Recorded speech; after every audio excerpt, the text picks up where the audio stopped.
வணக்கம். இப்பதிவினை முதற்தடவை பார்ப்பவர்கள் அல்லது ஏற்கனவே பார்க்க தவறியவர்கள் சப்ஸ்கிரைப் பண்ணி பார்க்கும்படி தயவுடன் கேட்டுக்கொள்ளுகிறேன்.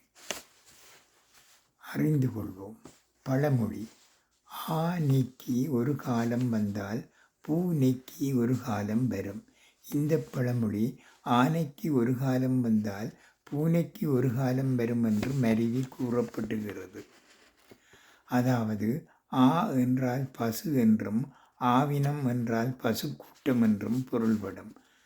பகலில் பாலிலிருந்து கிடைக்கக்கூடிய நெய்யை இளமை காலத்தில் சாப்பிட்டு வந்தால் உடலுக்கு பொலிவு ஏற்படும்.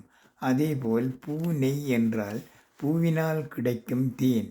இந்த தேனை முதுமை காலத்தில் உட்கொண்டால் உடலுக்கு எந்த விதமான தீங்குகளும் ஏற்படாது. இந்த கருத்தை உணர்த்தவே இப்படி கூறினர். நன்றி, வணக்கம்.